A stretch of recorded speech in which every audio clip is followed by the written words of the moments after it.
നടിയെ ആക്രമിച്ച കേസുമായി ബന്ധപ്പെട്ട് ഒരുപാട് പൊരുത്തക്കേടുകളാണ് പിന്നീടും ചൂണ്ടിക്കാണിക്കപ്പെടുന്നത്. കോടതി ശിക്ഷ വിധിച്ചു കഴിഞ്ഞു. ഇതിൽ പറയുന്ന ഒരു പ്രധാനപ്പെട്ട കാര്യം, ഈ സംഭവം ഷൂട്ട് ചെയ്ത ഒരു ഡിവൈസ്, അതായത് മൊബൈൽ ഫോണിലാണല്ലോ ചിത്രീകരിച്ചത്, ആ മൊബൈൽ ഫോൺ എവിടെയെന്ന് കോടതിയിൽ പറയുന്നില്ല. പകരം മൊബൈൽ ഫോണിൽ ചിത്രീകരിച്ച കാര്യം പെൻഡ്രൈവിലേക്ക് കോപ്പി ചെയ്തു. പെൻഡ്രൈവ് എവിടെ, അതിൻ്റെ മെമ്മറി കാർഡ് എവിടെ തുടങ്ങിയ ചർച്ചകളാണ് നടന്നത്. അപ്പോൾ സ്വാഭാവികമായിട്ടും ഈ പറയുന്ന ഡിവൈസ് കിട്ടിക്കഴിഞ്ഞാൽ അത് ചിത്രീകരിച്ച സ്ഥലം, സമയമൊക്കെ എടുക്കാം, കൃത്യമായിട്ട് കണ്ടെത്താം. ഇതങ്ങനെയൊന്നുമില്ല. മാത്രമല്ല, ഇയാളുടെ ഒരു ഡ്രൈവർ നേരത്തെ പുറത്തുവിട്ടൊരു കാര്യത്തിൽ കാറിനകത്ത് വെച്ച് അങ്ങനെ ഒരു ആക്രമണ പ്രവർത്തനം നടന്നില്ല. അങ്ങനെയാണെങ്കിൽ ഇത് ഗോവയിൽ വെച്ച് ചിത്രീകരിച്ചതാകാം, പ്രീ പ്ലാൻഡ് ആകാം എന്നൊക്കെ പറയുന്നു. പക്ഷേ അതിജീവിത വളരെ കൃത്യമായിട്ട് കഴിഞ്ഞ ദിവസം ഒരു കത്തെഴുതി അത് മാധ്യമങ്ങൾ പ്രസിദ്ധീകരിച്ചു. എനിക്ക് ഈ കോടതിയിൽ നിന്ന് നീതി കിട്ടില്ല എന്ന് നേരത്തെ 2 പ്രോസിക്യൂട്ടർമാർ പറഞ്ഞു. അവർ രാജിവെച്ചു പോയി. അപ്പോൾ ഈ വിധിയിൽ ഞാൻ തൃപ്തിയല്ല. ഇതെല്ലാം കൂടെ കൂട്ടി വായിക്കുമ്പോൾ ഒരു നാടകം പോലെ തോന്നുന്നില്ലേ? അതെ, ഈ 2 പ്രോസിക്യൂട്ടർമാർ രാജിവെച്ച് പോയത് എന്തുകൊണ്ട് എന്ന് അവരാണ് പറയേണ്ടത്. ഇന്ന് വരെ അവർ വാദം വന്നിട്ടില്ല. അവർ രാജിവെച്ച് പോയതിന് പല കാരണങ്ങളുണ്ടാകും. അത് കോടതി ഹോസ്റ്റയിലാണ്, അതുകൊണ്ട് ഇറങ്ങിപ്പോയി എന്നൊക്കെ പറയുന്നത് ഇതൊന്നും ശരിയല്ല. ഈ കോടതി ഹോസ്റ്റയിലാകുക എന്ന് വെച്ചാൽ അതൊരർത്ഥമില്ല. പ്രത്യേകിച്ച് വിചാരണ കോടതി. നിങ്ങളൊരു റിട്ട് പെറ്റീഷൻ ഹൈക്കോടതിയിൽ മൂവ് ചെയ്യുമ്പോൾ നിങ്ങൾക്ക് വേണമെങ്കിൽ ജഡ്ജി ഹോസ്റ്റയിലാണ് എന്നൊക്കെ തോന്നാം. കാരണം അതൊരു റിട്ട് ജൂറിസ്ഡിക്ഷനാണ്. ലോവർ കോർട്ട്, വിചാരണ കോടതി അങ്ങനെയല്ല. അത് സാക്ഷിമൊഴികൾ, തെളിവുകൾ, അവിടെ വെച്ച് എന്താ ഹോസ്റ്റയിലാവാൻ? വേണമെങ്കിൽ സാക്ഷിയെ ഒന്ന് വരട്ടാം അവർക്ക്. ഇതിൽ കവിഞ്ഞോ ഒന്നും ചെയ്യാനൊന്നുമില്ല വിചാരണ കോടതിയിൽ. ഇപ്പോൾ വിചാരണ കോടതി പ്രോസിക്യൂട്ടറോട് തട്ടിക്കയറിയെന്ന് വിചാരിച്ച് പ്രോസിക്യൂട്ടർ ഭയക്കേണ്ട കാര്യമില്ല. ഈ പറഞ്ഞ പ്രോസിക്യൂട്ടർമാരെല്ലാം നല്ല എക്സ്പീരിയൻസ് ഉള്ള ആൾക്കാരുമാണ്. ഇവർ പ്രോസിക്യൂട്ടർമാരെ വെച്ച് ഒരു കളി കളിച്ചു എന്നുള്ളത് വ്യക്തമാണ് ആ ജഡ്ജ്മെൻറ്റിൽ. അതിനെ തുറന്നായിരിക്കണം പ്രോസിക്യൂട്ടർമാർ രാജിവെച്ചത്. എന്തിനു രാജിവെച്ചു എന്ന് അവരിപ്പോഴും പറയുന്നില്ല. ഇവരാണ് പറഞ്ഞു നടക്കുന്നത് പ്രോസിക്യൂട്ടർ ഇന്ന കാരണം കൊണ്ട് രാജിവെച്ചു. പ്രോസിക്യൂട്ടർമാർക്ക് നാക്കില്ലേ? അവർക്ക് പറയാമല്ല, ഞാനിത് ഇന്ന കാരണങ്ങൾ കൊണ്ടാണ് ഞാൻ രാജിവെച്ചത് എന്ന് പറയാം. അവരിതുവരെ പറഞ്ഞിട്ടില്ല. സുരേഷിനും പറഞ്ഞിട്ടില്ല, മറ്റേ അവർ പ്രോസിക്യൂട്ടറുണ്ട് അങ്ങേരും പറഞ്ഞിട്ടില്ല. ഇപ്പോൾ നടന്നുകൊണ്ടിരിക്കുന്ന ക്യാമ്പയിൻ, ഇത് അപ്പീൽ ഹൈക്കോടതിയിലെത്തുമ്പോൾ ഹൈക്കോടതി ജഡ്ജിമാരെ ബയാസ് ചെയ്യാൻ വേണ്ടിയിട്ടുള്ള ക്യാമ്പയിനാണ് ഇപ്പോൾ നടക്കുന്നത്. ലോവർ കോർട്ടിലോ തോറ്റു, ഹൈക്കോടതിയിൽ എങ്ങനെയെങ്കിലും ജയിക്കണം. അപ്പോൾ അതിനെന്ത് ചെയ്യണം?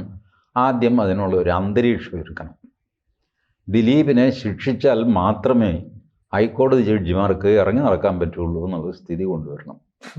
അപ്പോൾ അവർ പേടിച്ചിട്ട് ദിലീപിനെ എന്തെങ്കിലും കാരണമൊക്കെ കണ്ടുപിടിച്ച് അവർ ദിലീപിനെ ശിക്ഷിച്ചു. ഇതാണ് ഇതിൻ്റെ തന്ത്രം. അതെത്ര കണ്ട് വിജയിക്കുമെന്ന് എനിക്ക് അറിഞ്ഞുകൂടാ. കാരണം വിചാരണ കോടതി പോലും ഇവരുടെ ഭീഷണിക്ക് വഴങ്ങാതിരിക്കുമ്പോൾ ഹൈക്കോടതി വഴങ്ങുന്ന പ്രശ്നമുണ്ട്, എനിക്ക് തോന്നുന്നില്ല.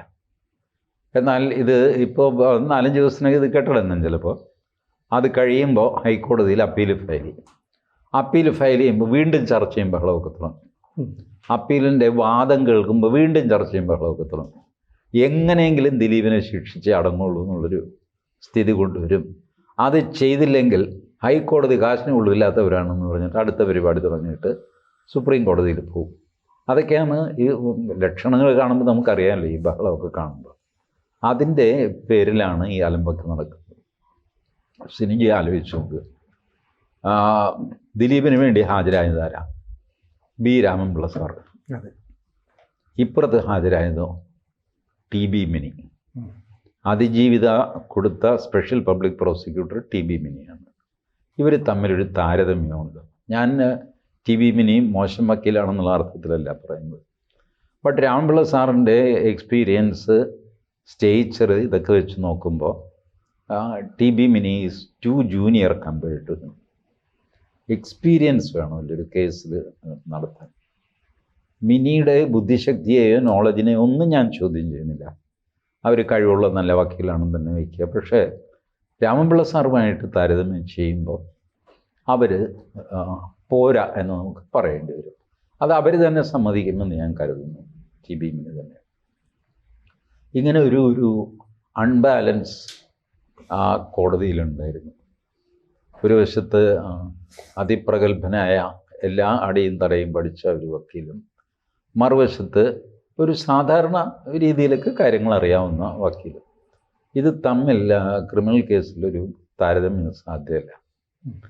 അപ്പോൾ അത് കൃത്യമായിട്ട് കൊണ്ടുപോകാൻ പ്രോസിക്യൂഷന് സാധിച്ചില്ല. സർക്കാർ പ്രോസിക്യൂട്ടറായിട്ട് വന്നതും അജയകുമാറാണ്. ഈ രണ്ടുപേരുടെയും പ്രത്യേകത, ഇവർ നല്ല ടി വി ഡിബേറ്റേഴ്സാണ്. ടി ബി മിനിയാണെങ്കിലും അജയകുമാറാണെങ്കിലും.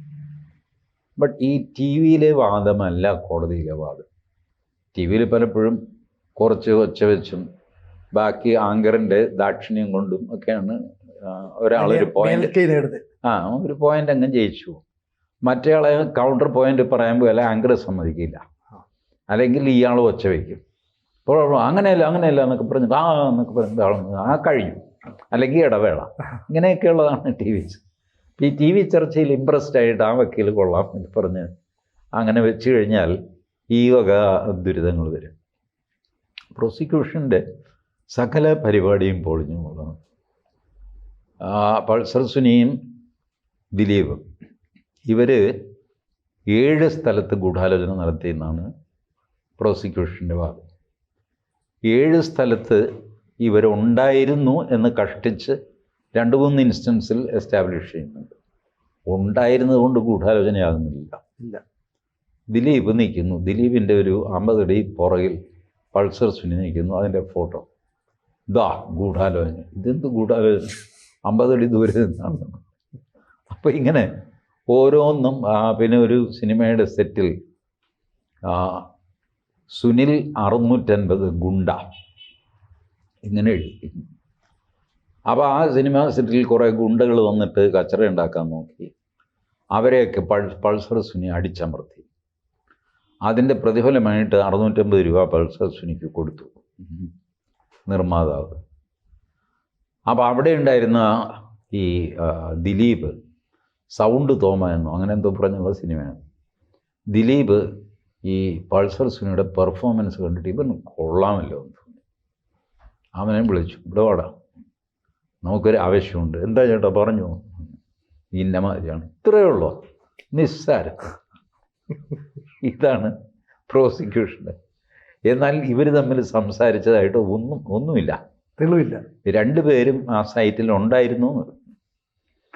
എന്നാൽ പോലീസുകാർ ഈ ആവശ്യത്തിൽ കൂടുതൽ തെളിവെന്ന് പറഞ്ഞാൽ ഹാജരാക്കൂല. ഈ വൗച്ചറെല്ലാം കൂടെ പേയ്മെൻറ്റ് നടത്തിയ വൗച്ചറെല്ലാം സുനിൽ ഗുണ്ട 650 അടക്കം വൗച്ചർ കൊണ്ടുപോയി കൊടുത്തു. അതിൻ്റെ അടുത്ത പേജ് കോടതി നോക്കിക്കഴിഞ്ഞപ്പോൾ ബിനീഷ് ഗുണ്ട 650. സംഭവം എന്താ? ആ സിനിമയിൽ ഗുണ്ടകളായിട്ട് അഭിനയിച്ച ഓരോരുത്തർക്കും കൊടുത്ത 650 രൂപ. ഗുണ്ടാപ്പടയായിട്ടല്ല, അങ്ങോട്ടും ഇങ്ങോട്ടും പോകും. അപ്പോൾ ഈ ഉന്തും തള്ളുമൊക്കെ അഭിനയിക്കാൻ 2 മിനിറ്റെങ്കിൽ 2 മിനിറ്റ് ആൾ വേണ്ടേ? അതെ. അപ്പോൾ ആരെങ്കിലുമൊക്കെ വിളിച്ചു വിട്ടിട്ട് വേണം എന്നാലാണ് അമ്മ ആ ഒരു ഉന്തും തള്ളുമൊക്കെ ഉണ്ടാക്കി അത് ഷൂട്ട് ചെയ്തു. 650 രൂപ വെച്ച് എല്ലാത്തിനും കൊടുത്തു. ഇതാണ് സാധനം. അപ്പോൾ ഇവർ പറയും ഇതിൻ്റെ ഇവർ തമ്മിൽ കണ്ട് ഇവൻ മിടുക്കനാണെന്നുള്ളതിൻ്റെ തെളിവാണ് ഈ 650 രൂപ എന്നൊക്കെ പറഞ്ഞിട്ട് കോടതിയിൽ ഹാജരാക്കി വഷളായിപ്പോയി. എന്നാൽ ആ ഒറ്റ വൗച്ചർ ഹാജരാക്കണ്ടേ, ബാക്കി പൂഴ്ത്തി വയ്ക്കുകയോ കീറിക്കളയോ എന്തെങ്കിലും ചെയ്യും, അതും ചെയ്തില്ല. ഇതെല്ലാം കൂടെ ഹാജരാക്കി കോടതി ചോദിച്ചു കഴിഞ്ഞാൽ പറഞ്ഞു അല്ല അത് തെറ്റിപ്പോയതാണെന്ന് പറഞ്ഞു. വല്ല കാര്യമുണ്ട്. പല സ്ഥലത്തും പോലീസിന് വല്ലാത്ത ചമ്മൽ അനുഭവപ്പെടുന്നു കോടതിയിൽ. കോടതി വിസ്തരിക്കുമ്പോൾ എന്തുകൊണ്ട് നിങ്ങളിത് ചെയ്തു, എന്തുകൊണ്ട് ഇന്നത് ചെയ്തില്ല, ആർക്കും അറിയില്ല. അങ്ങനെ ഇരിക്കുമ്പോഴാണ് ഒരു സ്ത്രീ പൾസർ സുനിയെ വിളിക്കുന്നു. ഈ സംഭവം നടക്കുന്നത് രാത്രി 10:30. 8 മണി വരെ 6:30 മുതൽ ഏകദേശം 8 മണി വരെ 6 തവണ ഒരു സ്ത്രീ പൾസർ സുനിയെ വിളിക്കുന്നു. 7 മെസ്സേജും കൊടുക്കുന്നു. എന്തിനു വിളിച്ചെന്നോ എന്ത് മെസ്സേജാണെന്നോ ഒന്നും പോലീസ് അന്വേഷിച്ചില്ല. കോടതി ചോദിച്ചു കഴിഞ്ഞാൽ പോലീസ് പറഞ്ഞു ഞങ്ങൾ അന്വേഷിച്ചു, പക്ഷെ അവർക്ക് ഈ കേസിൽ ബന്ധമൊന്നുമില്ല. കോടതി പറഞ്ഞു ബന്ധമില്ലെങ്കിൽ പോലും അവരെ കൊണ്ടുവന്ന് വിസ്തരിച്ച് ബന്ധമില്ല എന്ന് അവരെ കൊണ്ട് പറയിക്കണ്ടേ, അതല്ലെങ്കിൽ ഇതൊരു പ്രശ്നമായിട്ട് നിൽക്കും.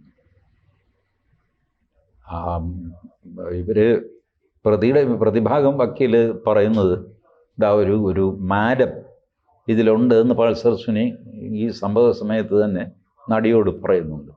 ആ മാഡമാണ് ഈ വിളിച്ച സ്ത്രീ. എന്താ ശ്രീലക്ഷ്മിയോ ശ്രീലക്ഷ്മി അതാണ് അവരുടെ പേര്. അപ്പോൾ ഈ ആ സ്ത്രീയെ എന്തുകൊണ്ട് സാക്ഷിയായിട്ട് വിസ്തരിച്ചില്ല? അതൊരു പ്രശ്നമല്ലേ? ഈ ക്രൈം നടക്കുന്നതിൻ്റെ തൊട്ട് മുമ്പ് നിരന്തരം ഒരാൾ വിളിക്കുക എന്ന് പറഞ്ഞാൽ വലിയൊരു പ്രശ്നമാണ്. അതുകൂടാതെ 2 കഥാപാത്രങ്ങളുണ്ട് ഇതുപോലെ പൾസർ വേണ്ടി നിരന്തരം കോണ്ടാക്റ്റിലുള്ള ഷൈനി തോമസ്, കെവിൻ തോമസ്, അങ്ങനെ 2 പേര്. ഇവരെയും വിസ്തരിച്ചിട്ടില്ല. അവർക്കൊന്നും കേസുമായിട്ട് ബന്ധമില്ലായിരിക്കാം, പക്ഷെ അവരെ കൊണ്ടുവന്ന് വിസ്തരിച്ച് ബന്ധമില്ല എന്ന് ബോധ്യപ്പെടുത്തണ്ടേ? പള്ളിയിൽ ഇതൊക്കെ പ്രതിഭാഗത്തിന് ആയുധമായിട്ട് മാറുകയല്ലേ? ക്രൈമിന് തൊട്ട് മുമ്പ് നിങ്ങൾ പലരുമായിട്ട് നിരന്തരം സമ്പർക്കം ചെയ്യുന്നു എന്ന് പറഞ്ഞാൽ അവർക്ക് ഈ കേസിൽ ഇൻവോൾവ്മെൻ്റ് ഉണ്ടാകാനുള്ള സാധ്യത വളരെയധികമാണ്. അതില്ല, ശരി, സമ്മതിച്ചു. അതില്ലെങ്കിൽ അവരെ കൊണ്ട് ഇല്ല എന്ന് പറയിപ്പിച്ചിട്ട് അവരെ വിടണം. ഇത് പ്രോസിക്യൂഷൻ ചെയ്തില്ല. ചുരുക്കി പറഞ്ഞാൽ പ്രോസിക്യൂഷൻ ടോട്ടലി ഫെയിൽഡ്. ഒരു ഷാം ഇൻവെസ്റ്റിഗേഷൻ എല്ലാം കൂടെ അലമ്പാക്കി കളഞ്ഞ ഒരു കേസ് അന്വേഷണം. ആവശ്യത്തിനുള്ളവരെ പിടിച്ചില്ല. ഇത് ശരിക്കും പറഞ്ഞു കഴിഞ്ഞാലുണ്ടല്ലോ, ഈ മീഡിയയുടെ അജണ്ട അനുസരിച്ച് പോലീസ് പോയി, അല്ലെങ്കിൽ പോലീസ് തീരുമാനിച്ച ഒരു അജണ്ടയ്ക്ക് മീഡിയയും കൂടെ ചേർന്നിട്ട് 2 പേരും കൂടെ തോന്നിയ മാസം വഴിക്കങ്ങ് പോയി ദിവസവും വാർത്ത ഉണ്ടാക്കുക എന്നുള്ളതല്ലാതെ വേറെ ഉദ്ദേശമൊന്നും ഇവർക്ക് ഇല്ലാതെ പോയി. അപ്പോൾ ഈ മാർട്ടിൻ നേരത്തെ പുറത്തിറക്കിയ വീഡിയോ ഉൾപ്പെടെ പറയുന്നത് ഒരു പക്ഷേ ഗോവയിൽ വെച്ച് നടന്ന ഒരു ആസൂത്രിതമായ ഓപ്പറേഷൻ, മീൻസ് ഒരു നാടകം പോലെ ഷൂട്ട് ചെയ്തതാണെങ്കിലോ ആരെങ്കിലും കുടിക്കാൻ വേണ്ടി അങ്ങനെ ഒരു സാധ്യത വന്നൂടെ? അല്ല, ഇപ്പോൾ അങ്ങനെയും ഒരു സാധ്യത വരാം. മാർട്ടിൻ്റെ അത് ഈ നമ്മുടെ ജഡ്ജ്മെൻറ്റിന് മുമ്പുള്ള ഒരു വീഡിയോ ആണത്, ഒരു അഭിമുഖമാണ്. അതിൽ മാർട്ടിൻ പറയുന്നത്, മാർട്ടിൻ എന്ന് പറഞ്ഞാൽ ഇതിനകത്ത് 2ാമത്തെ 3ാമത്തെ പ്രതിയാണ് ശിക്ഷിക്കപ്പെട്ടു. ഇപ്പോൾ ആ മാർട്ടിൻ പറയുന്നത് ഇങ്ങനൊരു സംഭവം കാറിൽ നടന്നിട്ടില്ല, അത് ഗോവയിലോ മറ്റൊരു നടന്ന സംഭവത്തിൻ്റെ വീഡിയോ ആണ്. അതും ഒരു മുറിയിൽ വെച്ചോ മറ്റോ നടന്ന സംഭവമാണ്. ഇവർ തമ്മിൽ അവിഹിതമായ ബന്ധം ഉണ്ടായിരുന്നു, നടിയും പൾസർ സുനിയും തമ്മിൽ. അപ്പോൾ അത് കൂടാതെ അതിനകത്ത് സ്ഥാപിത താല്പര്യക്കാർ ഈ നമ്മളുടെ എന്താ ലാൽ, പിന്നെ ലാലിൻ്റെ മകൻ ഡീൻ പോൾ ലാൽ, അങ്ങനെ കുറച്ച് പേരൊക്കെ കൂടെ നടത്തിയ ഓപ്പറേഷനാണിത്, ദിലീപിനെ വകവരുത്താനാണ് എന്നൊക്കെ പറഞ്ഞിട്ട് വൈൽഡ് അലിഗേഷനാണ് ആ മനുഷ്യൻ്റെ. പക്ഷെ ആ വീഡിയോ കണ്ടു കഴിഞ്ഞാൽ അയാൾ ആത്മാർത്ഥമായിട്ടാണ് സംസാരിക്കുന്നത് തോന്നും. ബട്ട് നമുക്കറിയില്ല ഇതൊന്നും. അതുപോട്ടെ, അതൊക്കെ ഈ കേസിന് മുമ്പ് നടത്തിയ ഓരോ സംസാരങ്ങളെന്ന് പറഞ്ഞു വിടാം. നമുക്കിപ്പം നമ്മുടെ മുമ്പിൽ ഫൈനലി വിചാരണ കോടതിയുടെ വിധിയുണ്ട്. അതിനെയല്ലേ നമുക്ക് ഡിപ്പെൻഡ് ചെയ്യാൻ പറ്റുള്ളൂ. ആരെങ്കിലും എവിടെയെങ്കിലും വീഡിയോയിൽ എന്തെങ്കിലുമൊക്കെ പറഞ്ഞു എന്നൊക്കെ പറഞ്ഞിട്ട് അത് നമുക്ക് ബേസിസ് ആയിട്ട് എടുക്കാൻ പറ്റില്ല. ബേസിസ് നമ്മളെ എന്നെയും സിനിജയെ സംബന്ധിച്ചിടത്തോളം കോടതിയുടെ വിധി. പക്ഷേ ഈ കോടതി വിധി അംഗീകരിക്കില്ല. ഇത് താഴെ തട്ടിലുള്ള ഒരു കോടതി വിധിയാണ് എന്ന് പറഞ്ഞിട്ട് ഈ ഭാഗ്യലക്ഷ്മിയെ പോലെയുള്ളവർ ചാനൽ ചർച്ചയിൽ വന്ന് ആഞ്ഞടിച്ച് കോടതിയെ വിമർശിക്കുകയാണ്. കഴിഞ്ഞ ദിവസം ഒരു സ്ത്രീ പത്തനംതിട്ടയിലേക്ക് പോകാനുള്ള ബസ്സിൽ കയറിയപ്പോൾ ദിലീപ് എന്ന് പറയുന്ന വഷളൻ്റെ സിനിമ ഇതിനകത്ത് പ്രദർശിപ്പിച്ചു എന്ന് പറഞ്ഞിട്ട് ഞാൻ ഇതിനകത്ത് യാത്രയില്ല എന്നുള്ള പ്രശ്നം ഉണ്ടാക്കി സിനിമ ഓഫ് ചെയ്യിച്ചു. ഈ ദിലീപിനെതിരെ ഇപ്പോഴും ആസൂത്രണം നടക്കുന്നു. എറണാകുളത്തപ്പൻ അമ്പലത്തിലെ ഒരു പരിപാടിയിൽ ദിലീപ് വരുന്നു, പറ്റില്ല എന്ന് പറഞ്ഞിട്ട് എതിർക്കുന്നു. അപ്പം വീണ്ടും ദിലീപിനെതിരെ വലിയൊരു നീക്കം നടത്തുന്നു. കോടതി വിധി ഇങ്ങനെ പരസ്യമായിട്ട് വിമർശിക്കുന്നു. ഇതൊക്കെ തന്നെ കോടതി ലക്ഷ്യമായിട്ട് വരില്ലേ? വാസ്തവത്തിൽ കോടതി ലക്ഷ്യമായിട്ട് വരും. പക്ഷെ കോടതികൾ പെട്ടെന്നൊന്നും അങ്ങനെ കണ്ടംപ്റ്റ് ഓഫ് കോർട്ട് എടുക്കാറില്ല. അവർക്ക് അസാമാന്യമായ ആത്മവിശ്വാസമുള്ള ആൾക്കാരാണ് ജഡ്ജിമാർ. ആരെങ്കിലും എവിടെയെങ്കിലും ഒരു ബഹളം വെച്ച് ശരി പോട്ടെ എന്നൊക്കെ പറയും, അല്ലാതെ അതിലൊന്നും കയറി അവർ കടിക്കില്ല. ഇപ്പോൾ സബോർഡിനേറ്റ് ജുഡീഷ്യറിയുടെ അവരുടെ അസോസിയേഷനൊക്കെ ഉണ്ട്. അവർ ഹൈക്കോടതിക്ക് കത്തയച്ചിട്ടുണ്ട്, ഇത് കണ്ടംപ്റ്റ് ആയിട്ട് എടുക്കണം. ഇതുപോലത്തെ ഒരുപാട് ഈ ന്യൂസ് മിനിറ്റിലെ വാർത്താ അഭിമുഖങ്ങൾ അത് ഇതൊക്കെ. അപ്പോൾ അത് ഹൈക്കോടതി എന്ത് ചെയ്യും എന്ന് എനിക്കറിയില്ല. ബട്ട് ജനറലി ഹൈക്കോടതി ഒന്നും ചെയ്യാൻ സാധ്യതയില്ല. കാരണം ഇതുപോലത്തെ ലൂസ് ടോക്കിനൊന്നും അവർ അത് കോഗ്നൈസൻസിൽ എടുക്കില്ല. എന്തെങ്കിലും പറഞ്ഞിട്ട് പോട്ടെ. അങ്ങനെയാണ് പലരും കോർട്ട് ലക്ഷ്യത്തിൽ പെടാതെ ആൾ കളിക്കുന്നത്. അറിവുള്ളവർക്ക് ഇതറിയാം, കോടതി ഒന്നും ചെയ്യാൻ പോകുന്നില്ല, ഞാൻ ചെയ്യുന്ന കോർട്ട് ലക്ഷ്യമാണ്. ബട്ട് കോടതി അത് മൈൻഡ് ചെയ്യില്ല. നമ്പർ 2, ഈ വെറുതെ എവിടെയെങ്കിലും മൂലയ്ക്കിരിക്കുന്ന ഒരു മോഹൻദാസ് കോടതിയെ വിമർശിച്ചതിൻ്റെ പേരിൽ കോർട്ട് ലക്ഷ്യം എടുത്തു കഴിഞ്ഞാൽ മോഹൻദാസിനാണ് ഗുണം, മോഹൻദാസ് പ്രശസ്തനാണ്. അപ്പോൾ കോടതിക്ക് ഇതറിയാം, ഇവൻ എന്തിനു വേണ്ടിയിട്ടാണ് ഇത്. ഇവന് കുറച്ച് ദിവസമായിട്ട് ഇവന് പ്രശസ്തി ഇല്ല, അതുകൊണ്ട് അവൻ എന്നെ തെറി പറഞ്ഞ് പ്രശസ്തനാവാൻ നോക്കുന്നു. അങ്ങനെ ഇപ്പം ആവണ്ട എന്ന് കോടതിയും തീരുമാനിക്കും. അപ്പോൾ അതുകൊണ്ട് കോർട്ടലക്ഷ്യത്തിൻ്റെ പരിധി കടന്ന ഒരുപാട് ഡിബേറ്റുകളുണ്ട്, പ്രസ്താവനകളുണ്ട്, ഒക്കെ ഉണ്ട്. ബട്ട് സ്റ്റിൽ കോടതി കോർട്ടലക്ഷ്യം എടുക്കുന്ന ഞാൻ കരുതുന്നില്ല. ഇവർക്കൊക്കെ സംഭവിച്ചതെന്ന് വെച്ചാൽ ഇവർ ഈ ടി വിയിലെ ന്യായം വെച്ചിട്ട് കോടതിയിൽ കേസ് ജയിച്ചു എന്ന് അവർ തീരുമാനിച്ചു. സംഭവം മൊത്തം പൊളിഞ്ഞുപോയി. അപ്പോൾ ഉണ്ടാകുന്ന നിരാശ, ഫ്രസ്ട്രേഷൻ വളരെ വലുതാണല്ലോ. അതിൻ്റെ പേരിലുള്ള ബഹളമാണ്. അതുകൊണ്ട് വലിയ പ്രശ്നങ്ങളൊന്നും ഉണ്ടായില്ല. എങ്കിലും ചില ആസൂത്രണങ്ങൾ എന്തൊക്കെയോ ഗോവയിലോ അല്ല മറ്റിടത്തോ ദിലീപിനെതിരെ നടന്നു. ആ ഓപ്പറേഷൻ സക്സസ് ആകത്താണ് ഈ പ്രശ്നം. ദിലീപിനെതിരെ ഗൂഢാലോചന നടന്നു എന്ന് സംശയിക്കാനുള്ള സകല തെളിവും ഈ ജഡ്ജ്മെൻറ്റിലുണ്ട്. ദിലീപിനെതിരെയാണ് ഗൂഢാലോചന നടന്നത്. നമുക്ക് ആ ജഡ്ജ്മെൻറ്റ് വായിച്ചു വരുമ്പോൾ നമുക്ക് തോന്നും, ഇത് ഇവൻ മറ്റവനിട്ട് ചെയ്താണല്ലോ എന്ന് ഓരോ പാരഗ്രാഫിലും തോന്നും. ആ രീതിയിലാണ് ജഡ്ജ്മെൻ്റ് ഉള്ളത്. പൊതുജനങ്ങൾക്കിടയിൽ വലിയ സംശയം ഇപ്പോഴും ഉണ്ട്. ഇനി ഉയർന്ന കോടതിയിലേക്ക് പോയാൽ ആ കാര്യങ്ങളും ചർച്ച ചെയ്യപ്പെടുമോ? ഏത് കാര്യം? ദിലീപിനെതിരെയാണ് ഈ ഗൂഢാലോചന മുഴുവനുള്ളത്. ഇല്ല. അത് ചർച്ച ചെയ്യപ്പെടണമെങ്കിൽ ദിലീപ് ഒന്നേന്ന് തുടങ്ങണം. എനിക്കെതിരെ ഗൂഢാലോചന നടന്നു, അതന്വേഷിക്കണം എന്നൊക്കെ പറഞ്ഞിട്ട് പോലീസിൽ പറഞ്ഞ് പോലീസ് ഒന്നും ചെയ്യുന്നില്ലെങ്കിൽ കോടതിയിൽ പോയി കോടതിയുടെ ഉത്തരവ് വാങ്ങി ഒരു നീണ്ട പ്രക്രിയയാണത്. കാത്തിരിക്കാൻ സംഭവിക്കുന്നത്. ABC-ക്ക് ഒരു ഹിന്ദി ചാനൽ കൂടിയുണ്ട്. കുറച്ച് നാളായി അതിൻ്റെ വാർത്തകൾ, ദേശവിശേഷങ്ങൾ ഇതൊക്കെ തന്നെ ചർച്ച ചെയ്യുന്നുണ്ട്. ഈ ചാനൽ കൂടി പ്രേക്ഷകർ സബ്സ്ക്രൈബ് ചെയ്യണമെന്ന് താല്പര്യപ്പെടുന്നു. കൂടുതൽ വാർത്തകളും വിശേഷങ്ങളും നിങ്ങളിലേക്ക് എത്താൻ ABC മലയാളം സബ്സ്ക്രൈബ് ചെയ്യുക, ബെൽ ബട്ടണും അമർത്തുക.